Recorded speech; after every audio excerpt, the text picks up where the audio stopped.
एक कलाकार की लाइफ में साइलेंस, क्वाइटनेस, इसका क्या इम्पोर्टेंस है? साइलेंस आता कब है? जब आप खुश होते हैं तब नहीं आता है। साइलेंस आता है जब आप उदास होते हैं, तब आप डीप जाते हैं, जब आप सोच आपका स्टेट ऑफ माइंड डीपर होता है।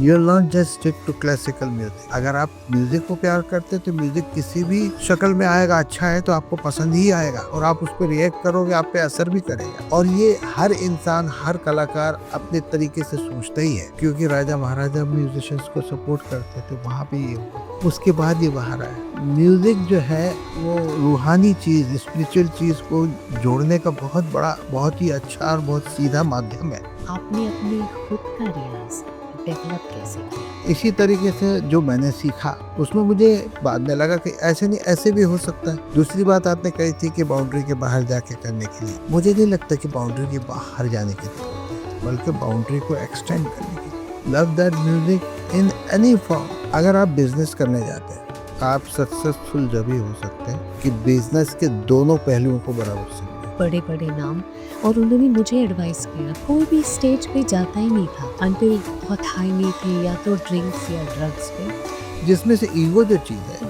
वो नेचुरल है, एडिक्शन नेचुरल नहीं है। तो ईगो तो हर इंसान में होता है और ईगो के बगैर इंसान नहीं होता।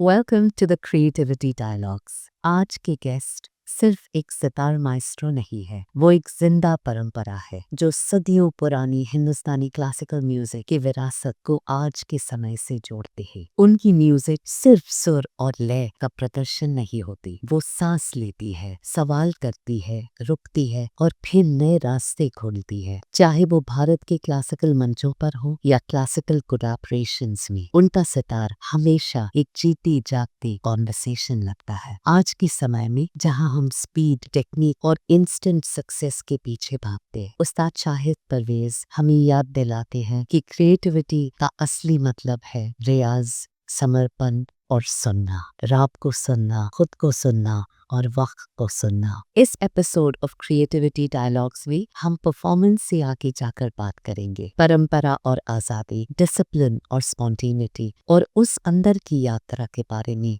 जो एक सच्चा कलाकार जिंदगी भर करता रहता है। बड़े सम्मान के साथ हम आज स्वागत करते हैं उस्ताद शाहिद परवेज जी का।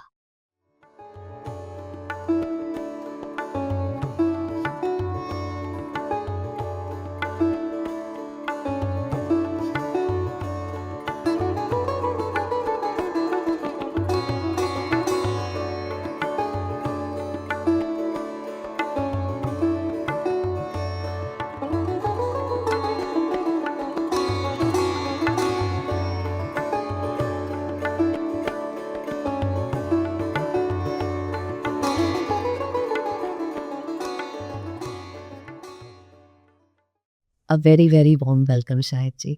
सच अ प्लेजर कि आप यहाँ पे आए और आपका बहुत बहुत स्वागत है। Thank you. हम लोग शुरू करते हैं आपकी शुरुआत से कि आप बहुत बड़े लिनिएज को बिलोंग करते हैं। तो क्या ये प्रेशर शुरू से ही था कि कुछ एक्सपेक्टेशंस को मीट करना है, और उसका प्रेशर कैसे था? देखिए, जब शुरुआत होती है, क्योंकि मेरी भी शुरुआत बचपन से हुई, तो उस उम्र में तो इतनी समझ नहीं होती कि यह प्रेशर है या क्या है। बस शुरुआत हुई, क्योंकि शुरुआत में जब हमारे यहाँ तालीम होती तो पहले कुछ टाइम तक ये देखा जाता है कि ये क्या इस काम के लिए, इसके लिए ये इस लायक है या नहीं। तो पहले कुछ साल जो जाते हैं वो ये देखने के लिए कि भाई ये इसमें वो टैलेंट है या नहीं। तो इस तरह से मेरी शुरुआत हुई। अब जैसे कि अब किसी को कहते हैं कि he is talented in music, but talent जो है ना कई तरह के होते हैं, एक नहीं होता है। फॉर एग्जाम्पल मुझे सितार शुरू करवाया गया, तो एक टैलेंट ये होता है कि जो इंस्ट्रूमेंट की हैंडलिंग है उसमें कई लोग बहुत जल्दी पिकअप कर लेते हैं, कई लोगों का हाथ बहुत अच्छा होता है, कई लोगों को सुर की समझ बहुत अच्छी होती है, कई लोगों की ताल या लय की समझ बहुत अच्छी होती है। तो इस तरीके से डिफरेंट टैलेंट्स हैं। तो वो है या नहीं, जिस तरीके से अगर आपको कहीं पानी ढूंढना होता है तो पहले खोद के देखना पड़ता है कि यहाँ पानी है भी या नहीं, और अगर है भी तो कितनी गहराई में है। तो पहले ये देखने के लिए 1-2-3 साल जाते हैं। जब मेरी शुरुआत हुई जिस तरह से ABCD या जो भी शुरुआत होती सारेगामा वहाँ से हुई, फिर मेरे वालिद साहब ने कहा कि अभी तुमको 2 घंटे रियाज करना है शुरुआत में, फिर 3 घंटे हुआ, फिर 4 घंटे हुआ, ऐसे बढ़ते गया। तो इसका मतलब ये समझ में आ गया कि हमें इसी काम में आगे चलना है। तो इस तरीके से शुरुआत होती है। और बचपन से मैंने अपने ग्रैंडफादर को भी देखा, क्योंकि शुरुआत उन्होंने ही कराई। मेरे वालिद साहब जो थे वो म्यूजिक में होके भी उनकी लाइन डिफरेंट हो गई थी, अच्छा। क्योंकि वो बॉलीवुड में म्यूजिक डायरेक्टर थे, अजीज हिंदी के नाम से। अच्छा। और उन्होंने काफ़ी फिल्मों में म्यूजिक दिया, जो पुरानी फिल्में, उसके कुछ फिल्मों के मुझे नाम भी याद है, पुतली, डंका, बीवी, हीर रांझा, इंतज़ार के बाद, इस तरह की मेरी पैदाइश के पहले की बात है। तो वो उन्होंने अजीज़ हिंदी के नाम से म्यूज़िक दिया। कुछ फिल्मों में उन्होंने खय्याम साहब के साथ दोनों ने मिलकर जोड़ी होती थी, अच्छा। श्यामो जी और रामो जी इस नाम से। तो उनकी आखिरी फिल्म जो उन्होंने की थी, निम्मी उनमें हीरोइन थी, उस फिल्म का नाम था डंका। तो वो लेट 50s में हुई थी, जो मुझे ऐसे समझ में आया, पता लगा। तो कहने का मकसद ये कि मेरे वालिद साहब की लाइन अलग थी। तो जब मेरे ग्रैंडफादर आए मेरे वालिद साहब के पास, उस वक्त मेरी उम्र 3 साल की थी। वो इस बात से खुश नहीं थे, इसलिए नहीं कि वो उस म्यूजिक को बुरा समझते हैं, इसलिए कि हमारा जो ट्रेडिशन है उसको तुम आगे नहीं ले जा रहे हो। तो उन्होंने मेरे वालिद साहब से प्रॉमिस लिया कि आज से मैं इसको शुरू करा रहा हूँ मुझे, और अब आप आगे इसको आपको तालीम देनी है।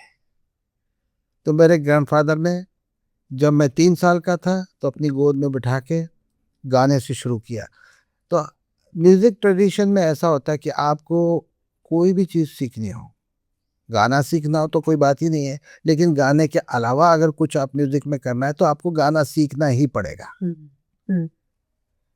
तो ये ट्रेडिशन होता था कि गाने से शुरुआत होती थी।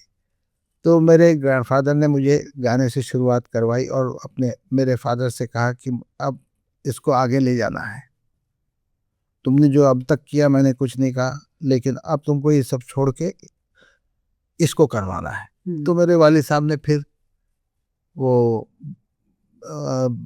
बॉलीवुड की वो सब छोड़ दिया वहाँ का, और मुझे लेके किसी गांव में चले गए जहाँ हमारी पुरानी ज़मीनें थी, और वहाँ पे जाके रहे और मुझे उन्होंने तालीम दी।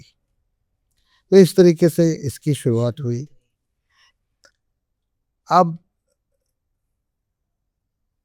जब मैंने शुरू किया था तो मुझे कुछ पता ही नहीं था कि क्या करना है, कैसे करना है, लेकिन बाद में काफ़ी मेहनत होने लगी, करने लगे, धीरे धीरे हाथ भी चलने लगा तो उसमें मज़ा भी आने लगा। नेचुरली फिर मुझे फील हुआ कि मुझे ये अच्छा लग रहा है, क्योंकि मेरे खून में म्यूज़िक तो था ही, और मुझे ये अच्छा भी लगने लगा। लेकिन उस वक्त अभी ये नहीं पता था कि हम किस ख़ानदान से बिलोंग करते कि हमारे पर इतनी बड़ी जिम्मेदारी हो सकती है। ये इतना 7-8 साल में कैसे एक बच्चे को पता लगेगा, ये तो बहुत बाद में जाके पता लगा जिस तरह आपका सवाल था कि आपके ऊपर क्या प्रेशर या क्या जिम्मेदारी, ये तो बहुत बाद में पता लगा। उसकी वजह ये थी कि मैं 7वीं पीढ़ी में हूँ अपने म्यूज़िक में।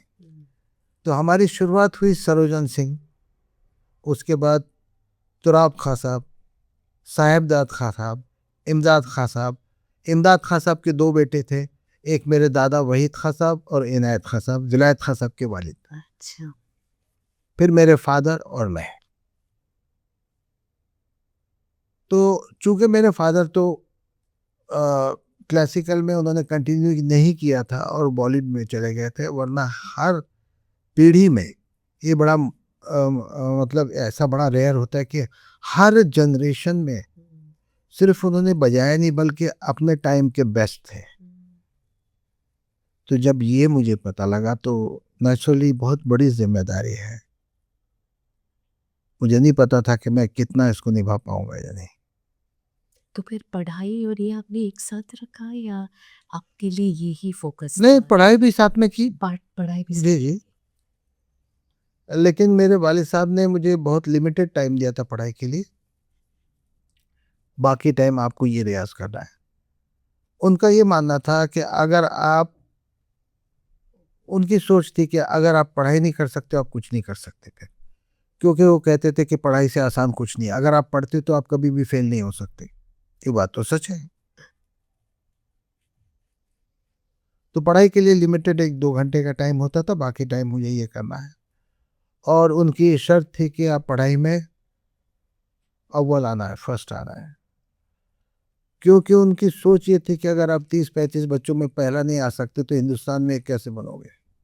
देखिए वो इतना बड़ा ये था मेरे पर प्रेशर। तो जहां तक हो सका मैंने इसको निभाने की कोशिश की। तो आप आते थे फर्स्ट और इसमें तो जी, मैं हमेशा आता था। बस एक बार मैं फोर्थ स्टैंडर्ड में सेकंड आया था, तो बहुत नाराज हुए वो। उन्होंने 2-3 दिन मुझसे बात भी नहीं की थी। बट उसका रीजन ये था कि जो फर्स्ट आया था बच्चा, उसने जो सब्जेक्ट लिया हुआ था वो स्कोरिंग सब्जेक्ट था, वो था संस्कृत, अब मेरा था उर्दू। तो वहां पे फर्क पड़ गया कुछ मार्क्स का। बहरहाल कहने की बात ये कि उनकी एक्सपेक्टेशन ये थी मेरी। हाँ, कभी आपको लगा कि मैं बाकी के सारे बच्चों से मेरा सब अलग है और उससे डिड यू मतलब एक इंडिपेंडेंस उसी उम्र से बनते बनते गया अपनी पर्सनालिटी में कि एक एक्सेप्टेंस, वरना बच्चे बहुत चाहते हैं कि सभी के साथ घुल मिल जाए, पर एक आर्टिस्ट के का जो टेम्परामेंट है, क्या आपको लगता है कि उसी वक्त से अब तक आपका एक अलग एक इंडिपेंडेंट सोच उसी टाइम से बननी शुरू हो गई थी? ये तो मैं नहीं कह सकता, क्योंकि आर्टिस्ट का जो टेम्परामेंट होता है ना, वो आर्टिस्ट बनने के बाद ही होता है, अच्छा। कहीं पहुंचने के बाद ही होता है, वो रास्ते में नहीं होता। जिस तरीके से अगर कोई स्टूडेंट्स कुछ सीख रहे हैं तो वो आर्टिस्ट नहीं हो सकते। हम भी तो स्टूडेंट थे। जब तक आपने पढ़ाई नहीं की है तो डिग्री कैसे आप एक्सपेक्ट कर सकते हैं। तो ये चीज बात की है। आर्टिस्ट की पहचान पहले तो है क्या? सबसे पहली पहचान ये है उसकी कि जो भी वो काम कर रहे हैं उसमें पूरा ओपन माइंडेड हो। उसका मतलब क्या हुआ? जिस तरीके से आप जानते होंगे कि म्यूजिक में, गाने में या हमारे सितार में बहुत सारे घराने हैं, अलग अलग डिफरेंट स्टाइल्स हैं, अलग अलग घराने में मास्टर्स हुए हैं, वो भी बहुत कमाल के लोग हुए। तो जो घराना होता है वो एक तरीके का स्टाइल ऑफ प्लेइंग होता है, उसका एक कुछ खासियत होती है। तो कुछ लोग ऐसा मानते हैं इसको प्रिजर्व करने के लिए हमको सिर्फ यही फॉलो करना है। मेरा ये मानना नहीं था। मेरा ये मानना था कि अगर घराने ने ये कभी नहीं सिखाया कि सिर्फ अपने ही दीवार के अंदर रहो, दूसरी जगह झांको भी मत।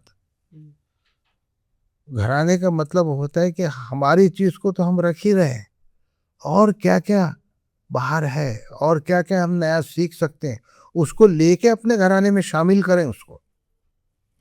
तो आर्टिस्ट की सबसे पहली चीज़ है कि वो ओपन माइंडेड होना चाहिए, हर अच्छी चीज़ को लेने की क्षमता होनी चाहिए, एबिलिटी होनी चाहिए, एक्सेप्टेंस होना चाहिए।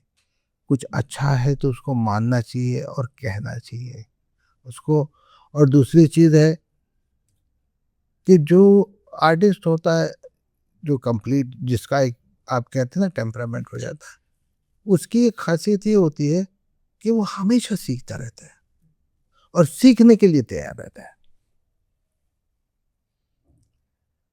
तो मेरा कहना यही था कि आर्टिस्ट जो एक टेम्परामेंट होता है वो धीरे धीरे आगे जाके बनता है, शुरू में नहीं होता। शुरू में उसकी मतलब कुछ झलक हो सकती है, ये पता लग सकता है कि ये बनेगा या नहीं, लेकिन शुरुआत में कंप्लीट नहीं होता वो। और आपकी जो तालीम हुई वो बहुत स्ट्रिक्ट कंडीशंस में हुई, या एक उसके साथ एक अंडरस्टैंडिंग ओपननेस भी था, या बहुत ही रिजिड एक्सपेक्टेशंस थे? देखिए पहले के लोग जो होते थे, मुझे लगता है कि ज़्यादातर एजुकेशन से जुड़े हुए नहीं थे पुराने लोग।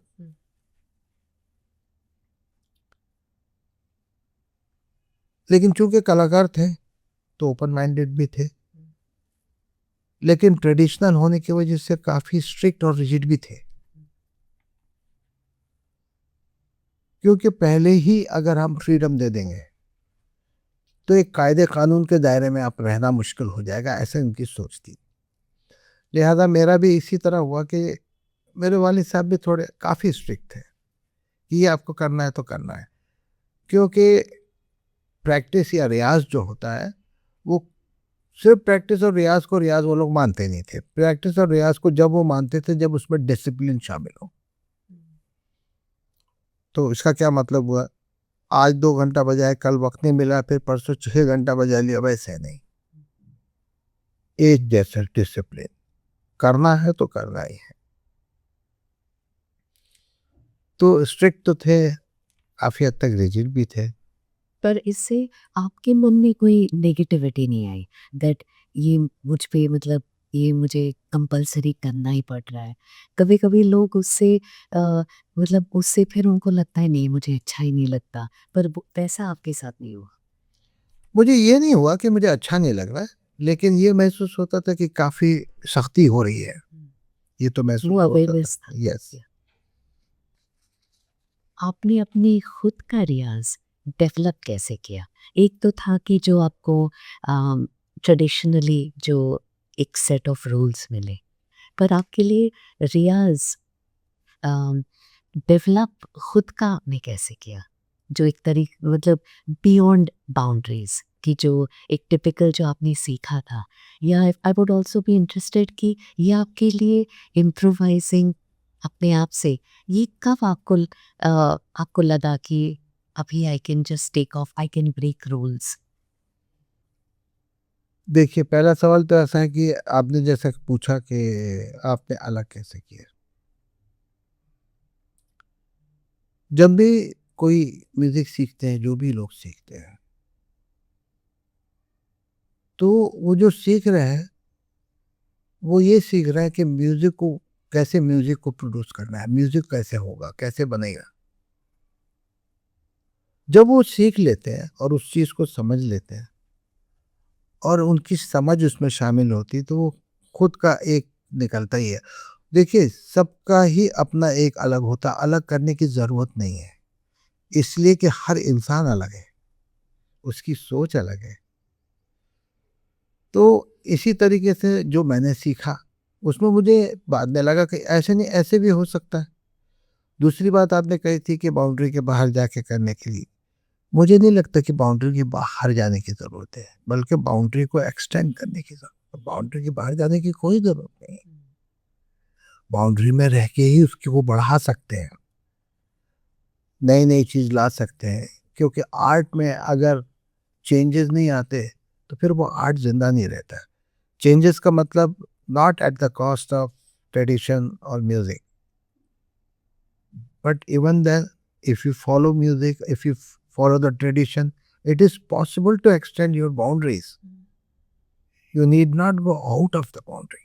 आपको बाहर जाने की जरूरत नहीं है, उसमें रह के भी हो सकता है। और ये हर इंसान, हर कलाकार अपने तरीके से सोचता ही है, सभी का अलग होता ही है, करने की जरूरत नहीं है। इसी सवाल का एक एक्सटेंशन कि एक तो है कि आपने music just play pure music को लेके आपने खुद को कैसे डेवलप किया, पर जो बाकी के लिविंग की जो डायमेंशंस है, जैसे कि स्पिरिचुअलिटी हो सकता है, एजुकेशन या बाकी के इन्फ्लुएंसेस आप पे क्या रहे कि जिन्होंने अपनी पूरी आपकी सोच को एक डायरेक्शन, एक दिशा दी? देखिए, मैं ऐसा समझता हूँ कि हमारी सोच, डिफरेंट इन्फ्लुएंसेस, जगह, अलग अलग तरीके के इंस्पिरेशंस, ये सब इसमें शामिल होते ही हैं। जहाँ तक स्पिरिचुअल चीज की बात है, ये म्यूजिक ही उससे कनेक्टेड है। कैसे आपको मैं बताता हूँ। जैसे दूसरे आर्ट है, पेंटिंग है, पोइट्री है या मूर्ति कला है, ये आप देख सकते हैं, आप उसे देखते हैं। म्यूजिक को देख नहीं सकते, आपको सुनना है, तो इसका मतलब आपको महसूस करना है। ये महसूस करके होता है। तो जब महसूस करने की बात आती है, उसमें आपको एक और चीज बताऊं कि म्यूजिक आया क्यों। म्यूजिक की जो शुरुआत हुई, वो भगवान की आराधना के लिए हुई थी। तो ये पहले मंदिरों में था, मंदिरों से राजा के महलों में पहुंचा, क्योंकि राजा महाराजा म्यूजिशियंस को सपोर्ट करते थे, वहां भी ये हुआ। उसके बाद ये बाहर आया। तो म्यूजिक जो है, वो रूहानी चीज, स्पिरिचुअल चीज को जोड़ने का बहुत बड़ा, बहुत ही अच्छा और बहुत सीधा माध्यम है। बहुत अच्छा ये उससे जुड़ा हुआ है, ये उससे अलग नहीं है। तो इसमें एक कलाकार को स्पिरिचुअल भी फीलिंग आती है बजाते वक्त, सुनते वक्त। दूसरी इंस्पिरेशंस भी है, हर चीज से मिलती है। आपके रहने का, खाने का, सोचने का, आप क्या क्या करते हो, उसका असर। जिस तरीके से देखिए, अगर मैं, समझ लीजिए फॉर एग्जांपल, कोई गेम देख रहा हूँ, तो गेम देखते देखते कोई ऐसा टाइम आता कि मैं म्यूजिक से कनेक्ट हो जाता हूँ कि कुछ चीजें उसमें और उसमें सिमिलर लगती है, कुछ सिमिलरिटी दिखती है, तो उसका असर मेरे म्यूजिक पे होता है। इसी तरीके से और दूसरे तरह की जो म्यूजिक है, जो क्लासिकल नहीं है, उनकी जो चीजें हैं, क्योंकि अल्टीमेटली तो म्यूजिक है, दूसरे फॉर्म में है, but it is music. And if you love music, you will love that music in any form. You will not just stick to classical music. अगर आप म्यूजिक को प्यार करते हैं, तो म्यूजिक किसी भी शक्ल में आएगा, अच्छा है तो आपको पसंद ही आएगा, और आप उस पर रिएक्ट करोगे, आप पे असर भी करेगा। इस तरीके से और तरह के म्यूजिक, चाहे वो वेस्टर्न हो, चाहे हमारे इंडियन बॉलीवुड का हो, या गजल हो, भजन हो, कव्वाली हो, इन सब में कुछ अच्छा है, और जो हमने सुना उसका असर हमारे म्यूजिक पे भी है। कभी फिल्में, किताबें इन चीज़ों ने भी असर किया, या मेनली जो आपके जो आपने एक पकड़ा अपना, वो मेनली थ्रू म्यूज़िक ही जो आपको मिलते गया, सारे डायरेक्शंस? जो म्यूजिक मैंने सीखा, उस म्यूजिक ने सिखाया कि सारे म्यूजिक अब जो भी अच्छे हैं, उसको हमने सुनना चाहिए, समझना चाहिए, लेना चाहिए, उसका अच्छी चीज जो भी है। जैसे कि मैंने अभी पहले कहा कि किसी भी फॉर्म में हो, लेकिन अगर अच्छा म्यूजिक है, तो उसको हमें सुनना भी है, उससे लेना भी है, और महसूस भी करना है। आपके जो शुरुआत के दौर में सबसे बड़े चैलेंजेस क्या थे? म्यूजिक में ना कई डिफरेंट चीजें हैं, मैं आपको समझाता हूँ। आप देखेंगे पुराने ज़माने में कुछ अच्छे कंपोज़र्स हुए, कुछ अच्छे टीचर्स हुए, कुछ अच्छे परफॉर्मर हुए, बट ये तीनों क्वालिटी अलग है। बट मुश्किल ये क्या है कि ये सारी क्वालिटी एक साथ चाहिए, जो कि बड़ी मुश्किल होती है, बड़ी चैलेंजिंग बात है ये। कि पहली बात तो जो आपने सीखा, जो आपने समझा, वो आप दूसरों को दिखा सकें, बता सकें और उससे भी ज़्यादा उन तक पहुंचा सकें। ये बड़ी चैलेंजिंग बात है। कई बार ऐसा होता है कि आप खुद बहुत अच्छा गा रहे या बजा ले हैं, लेकिन वो लोगों तक नहीं पहुंच रहा है, तो उसका कोई फायदा नहीं है। तो इसमें सबसे चैलेंजिंग बात यह है कि पहले तो इसमें इतनी सारी चीज़ें हैं कि जैसे फॉर एग्जांपल अगर आप इंस्ट्रूमेंटल म्यूजिक बजाते हैं, तो जो भी इंस्ट्रूमेंट आपका, पहले तो उसमें आपको कंफर्टेबल होना, उसमें आपको मास्टरी करनी, उसके लिए मेहनत अलग लगती है। फिर जो हमारे ट्रेडिशनल राग रागनियाँ हैं, उसको सीखना, उसको समझना, उसको सही तरीके से पेश करना। फिर तीसरा एस्पेक्ट आता है रिदम, ताल, ये कुछ तीसरी स्टडी है। फिर चौथा है कि इसको सबको मिक्स एक साथ कैसे जोड़ना, किसको कितना जोड़ना, जिसको एस्थेटिक सेंस कहते हैं। These are things which are very very challenging and which is not easy. और ये क्या होता है कि बहुत ज़्यादातर लोगों को ये पता लगता है बहुत टाइम गुजरने के बाद कि म्यूजिक में क्या नहीं करना चाहिए, जो कि पहले पता लगना चाहिए। क्या करना चाहिए उसके पीछे तो पड़े रहते हैं, लेकिन क्या नहीं होना चाहिए इसका भी ध्यान रखना बहुत जरूरी है। तो क्या ये बताया नहीं जाता? नहीं, ये देखिए जिस तरीके से फर्स्ट से 10th स्टैंडर्ड तक स्कूल पढ़ते हैं आप, उसके बाद ग्रेजुएशन करते हैं, मास्टर्स करते हैं, लेकिन पीएचडी में आपको कोई बताने वाला नहीं। कि हो सकता है गाइड हो, लेकिन बताया नहीं जाता। ये वो स्टेज है जहाँ पे आपको खुद डिसीजन लेना है, आपको पेश करना। आपने सीखा, अब उसको किस तरीके से लोगों तक पेश करना है, ये आपका डिसीजन होगा। और ये ऐसी जगह होती है कि वहाँ पे कोई आपको बता भी नहीं सकता, और अगर कभी होता है तो आप मानना भी मुश्किल होगा। वही। तो फिर अगर कभी ऐसा हुआ है कि शायद जो आपने एक्सपेरिमेंट्स ट्राई किए वो उतने सही नहीं हुए और आप ऐसे ही खुद को डेवलप करते गए कि ये एक चीज़ बहुत अच्छी मुझे नहीं लगी, लगता कि ये ऐसा कभी होता है, क्योंकि जब एक्सपेरिमेंट आप करते हैं तो खुद के सामने करते हैं। आप एक अच्छे अगर परफॉर्मर है तो आपको पता है कि ये ठीक नहीं है, तो क्यों करना है उसको। ये जरूर है कि हम करते हैं तो कई बार ये चीज नहीं जमी तो हम कुछ और ट्राई करते हैं, ये जरूर होता है, डेफिनेटली हो सकता है। लेकिन जब हम कर लेते हैं कि भी ये ठीक है, तो ये जैसा हम खुद कर सकते हैं, इतनी समझ हो जाती है जब तक। एक हमेशा मुझे एक सवाल आई ऑलवेज मतलब वो एक हमेशा दिमाग में रहता है कि परफॉर्मिंग आर्ट्स में हर टाइम हर प्रोग्राम में एक अनसर्टनिटी होती है कि पता नहीं आज का क्या होगा।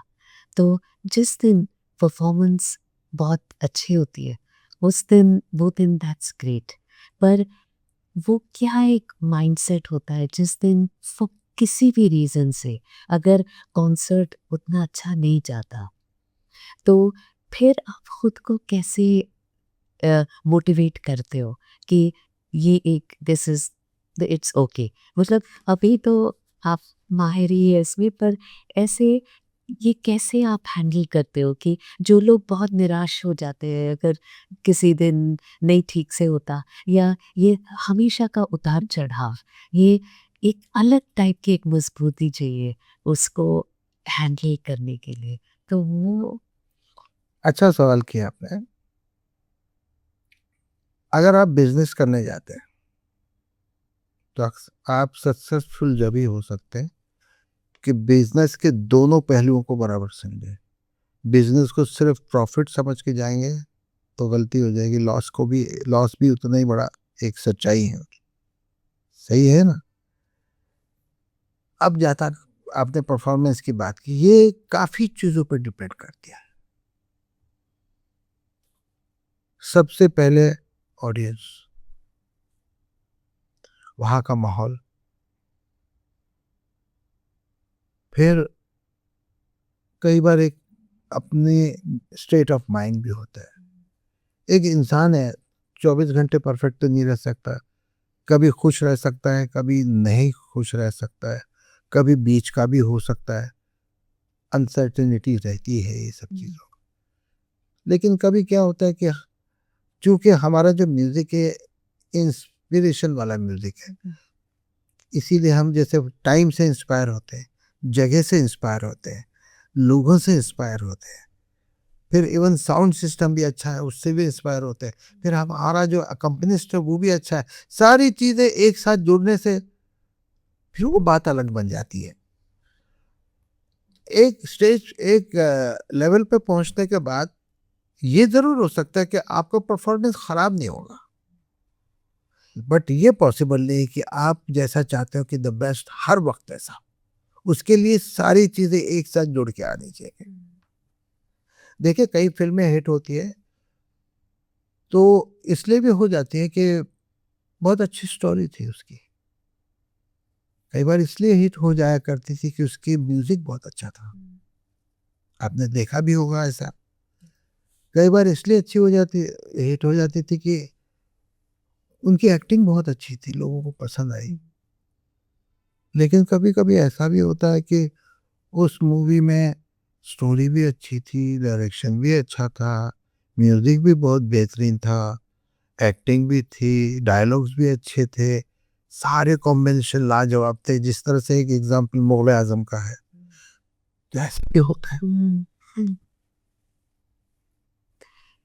पर जो लोग इन चीज़ों को हैंडल नहीं कर पाते, अभी आप उस मुकाम पे हो कि जहाँ पे किसी चीज़ का कोई फ़र्क नहीं पड़ता बिकॉज़ इतने लेवल की मास्टरी हुई है।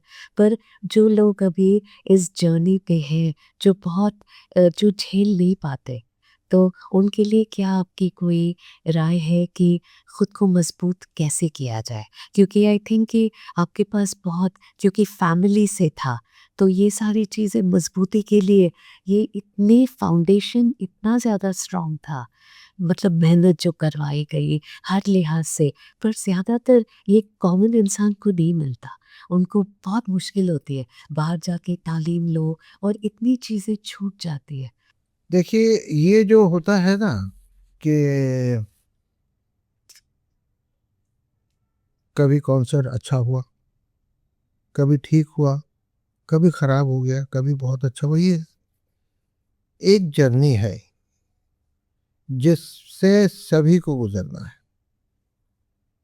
तो जिन लोग ये सोचते हैं कि ऐसा ना हो, ऐसा क्यों होता है, पहले इसका रीजन क्या है? मुझे जो लगता है कि सबसे बड़ा रीजन ये है कि अगर आपकी तैयारी आपकी प्रिपरेशन पूरी है तो ये कभी नहीं होगा कि खराब होगा।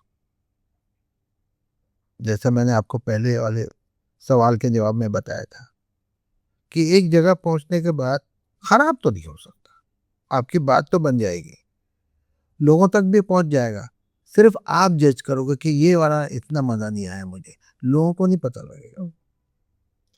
तो उसके लिए सबसे पहले है कि अपनी प्रिपरेशन पूरी करें। दूसरी बात, इस चीज़ के लिए तैयार रहें कि अभी जहाँ मैं हूँ यहाँ पे कभी ठीक नहीं भी होगा, और जब ठीक नहीं होता है तो क्या चीज़ आपकी मिसिंग थी, कहाँ पे आपने गलती की, उसको ठीक करना है, क्योंकि आप गलतियों से ही सीखते हैं। तो ये 2-3 चीज़ों का ध्यान रखें, अगर करेंगे तो यही इसकी एक ही सॉल्यूशन है। बेसिकली एक कलाकार की लाइफ में साइलेंस, क्वाइटनेस, इसका क्या इम्पोर्टेंस है? सबसे पहले तो साइलेंस का जो इम्पोर्टेंस है म्यूजिक में ही है। What is the purpose of music? The purpose of music is to take one to soundlessness. देखिए साउंड से साउंडलेसनेस में जा रहे हैं आप, साइलेंस में जाना है म्यूजिक के जरिए। साइलेंस आता कब है? जब आप खुश होते हैं तब नहीं आता है। साइलेंस आता है जब आप उदास होते हैं, तब आप डीप जाते हैं, जब आपकी सोच, आपका स्टेट ऑफ माइंड डीपर होता है उस वक्त, तभी आप साइलेंस में जाते हो। और इसकी बहुत इंपॉर्टेंस है। फॉर एग्जाम्पल, एक सुर आपने गाया या बजाया, उसके बीच में गैप देके भी जब दूसरा सुर आप बजाते हो तो उसका असर ही इसलिए होता है कि बीच में साइलेंस था। तो ये इसकी इंपॉर्टेंस है। और ये क्या आर्टिस्ट पैदा करता है खुद पहले टू गो इनटू साइलेंस, ताकि फिर वो एक जो पेशेंस या एक अवेयरनेस हो कि यहाँ पे मुझे रुकना चाहिए, I should just take that pause. ये पैदा तो नहीं करता, ये मुझे लगता है ऊपर वाले की देन होती है, और ये सब में नहीं होगी। जिसको चाहता है वो उसको देता है। आर्टिस्ट के साथ ये बहुत चीज़ें जुड़ी पाई जाती है, of both ego and addictions. तो इन चीज़ों से बहुत से आर्टिस्ट हैव गॉन, ख़त्म भी हुए, और जिन्होंने इसको समझा, इसको हैंडल किया, वो फिर दे इमर्ज टू अनदर लेवल। तो इसके ऊपर आपके क्या थॉट्स है? जैसे आपने कहा कि ईगो एंड एडिक्शन, राइट, जिसमें से ईगो जो चीज है वो नेचुरल है, एडिक्शन नेचुरल नहीं है। तो ईगो तो हर इंसान में होता है, और ईगो के बगैर इंसान नहीं होता। बट उसको कैसे हैंडल करना है, उसको रियलाइज करना है, उस पे आपको थोड़ा सा सोच विचार करके उसको आप कम कर सकते हैं, जहां तक भी हो सकता है। खत्म नहीं हो सकता, ये नेचुरल चीज है। एडिक्शन का तो ऐसा है कि आप जबरदस्ती आदत डालते हो तब होती है, लेकिन ऐसा कुछ नहीं है कि आप एडिक्शन के बगैर आपका म्यूजिक नहीं बजा सकते हो। मैं कोई नशा तो नहीं करता हूँ। किसी ने पूछा था कि आप क्यों नहीं, तो मैंने उनको जवाब दे के उतरने वाला नशा करता नहीं, इतना बड़ा नशा म्यूजिक है जो 24 घंटे रहता है, तो उतरने वाला नशा क्यों करे। तो मेरा कहने का मतलब है, एडिक्शन जो है वो नेचुरल भी नहीं है, ये तो आपके हाथ में है। लोग ऐसा समझते हैं कि मैं जब तक कुछ कर नहीं लूंगा, जब तक मैं गा या बजा नहीं पाऊंगा, ऐसा है नहीं। चाहे तो, क्योंकि वो जो आर्टिस्ट बने हैं वो एडिक्शन से नहीं बने, एडिक्शन के पहले बने हैं। एडिक्शन तो उनको बिगाड़ रहा है, उनको बनाया नहीं है उसने। पर मतलब ये एक मुझे लगता है कि क्योंकि ये मैंने हर जगह पे देखा, मतलब फ़िल्म इंडस्ट्री में मैंने सिर्फ़ सिंगर्स को तो देखा है, पर उसके साथ में इवन एक्टर्स को मैंने देखा। जब मैंने फ़ॉरेन कॉन्सर्ट्स किए थे, तो मैं नाम नहीं लूँगी, पर बहुत बड़े-बड़े नाम, और उन्होंने मुझे एडवाइस किया कि कोई भी स्टेज पे जाता ही नहीं था अंटिल बहुत हाई नहीं थे, या तो ड्रिंक्स या ड्रग्स पे। और ये फिर इवन क्लासिकल म्यूज़िक में बहुत बड़े नाम हैं कि जो उसके बगैर जाते ही नहीं है स्टेज पे। ऐसा तो हुआ है। क्या क्यों रीज़न, मतलब जैसे आपने कहा कि आर्टिस्ट पहले जब वो बन रहे थे तो किसी को इसकी ज़रूरत नहीं थी। इज़ इट बिकॉज़ कहीं पे एक डर होता है कि आज इज़ इट कि कहीं कुछ फ़ियर्स आ जाते हैं जिसकी वजह से ये एक डिपेंडेंसी की जिसमें आई कैन रिलैक्स कि मेरा वो मूड बन जाएगा। डिफरेंट सोच हो सकती है इसमें। कुछ लोग शायद अपने नर्वसनेस को छुपाने के लिए करते हो, या कुछ लोग उसको मूड में आने के लिए, कुछ लोग रिलैक्स होने के लिए, कुछ उनको ऐसा लगता है कि मैं इसके बाद ज़्यादा, ऐसे डिफरेंट सोच हो सकती है। बट ये ज़रूरी मुझे नहीं लगता, मेरी आपको सोच। लगता है कि इंसान without any of these things can be totally good, क्योंकि बिल्कुल, बहुत से व्हाई नॉट। मतलब बेकसूर लोग तो ऐसे है कि जो नहीं है इसके बगैर, नहीं नहीं, कोई बिल्कुल ना सही। उनका छुपा हुआ हो सकता है, पर कोई ना कोई एक डिपेंडेंसी है। बस एक बात जरूर कह सकता हूँ कि कोई एडिक्शन का म्यूजिक से कुछ संबंध नहीं है। जबरदस्ती लोगों ने आदत डाल के ऐसा किया हो तो मतलब ये ह्यूमन वीकनेसेस है, हाँ, कि जो जिसकी वजह से उनको इसका सहारा चाहिए होता है टू फील कंफर्ट। आप ये बताइए कि अगर एक बाप को अपने बाप होने का फर्ज निभाना, तो उसको पीने की जरूरत है क्या? तो बाप है ही, और वो निभाएगा ही। आप आर्टिस्ट हो, आप बड़े आर्टिस्ट हो, आप अच्छा गाओगे, पीने की जरूरत कुछ भी नहीं है, ऐसा मुझे लगता है। अभी हम एंड करते हैं अ, आपकी टीचिंग पे कि टीचिंग आपके एक बहुत बड़ी कंट्रीब्यूशन है टू द नेक्स्ट जनरेशन। तो आपका अप्रोच अगर आप हमें थोड़ा बताएं कि टीचिंग के प्रति और कि कैसे आप इसको ऑपरेट करते हैं। जब मैंने शुरू किया सिखाना, तो मुझे लगा कि ये भी एक शायद जर्नी का पार्ट है। जिस तरीके से इंसान बड़ा होता है, जवान होता है, तो फिर उसको लगता है मैं अब शादी करना ये भी ज़रूरी है। लेकिन जब मैंने सिखाना शुरू किया, तो मैंने रियलाइज़ किया कि मुझे खुद उससे बहुत सीखने मिला। तो मुझे इससे लगाव हो गया। जैसे कि मैंने आपको पहले बताया था, टीचिंग एक अलग चीज़ होती है, परफॉर्मेंस अलग चीज़ है।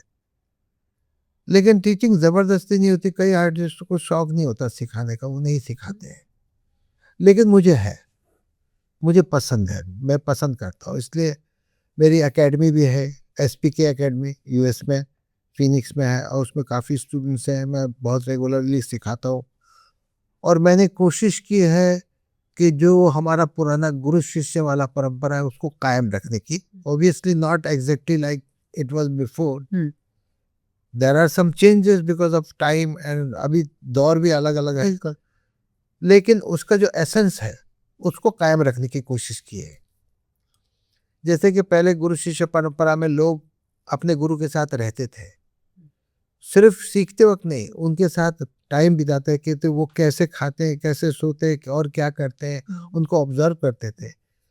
तो आज के ज़माने में इतना पॉसिबल नहीं होता, लेकिन उसका एक झलक हम ज़रूर देते हैं कि हम 4-5 दिन का शिविर करते हैं, जिसमें सारे स्टूडेंट्स आके मेरे साथ रहते हैं पूरा 24 घंटे। हम लोग खाना भी बनाते हैं, साथ में खाते भी हैं, बजाते भी हैं, रहते हैं, बातचीत करते हैं, म्यूज़िक सुनते हैं। तो वो मैंने कायम रखा है एक दूसरी शक्ल में।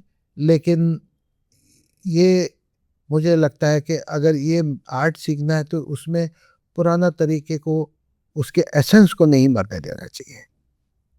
और just as a parting shot, जो इंसान सीखना चाहता है, कमिट करना चाहता है, आप सबसे बड़ी एक क्वालिटी क्या मानोगे कि जिसको अगर रियली सीखना है तो एक चीज़ वो क्या हो सकती है जो उनको अपने माइंड में रखनी। Dedication. No, no other way, no shortcuts. शायद जी, थैंक यू सो मच, आप यहाँ पे आए और आपने हमें अपने थॉट्स, अपने most valuable time and teachings हमारे साथ शेयर किए। Thank you so much.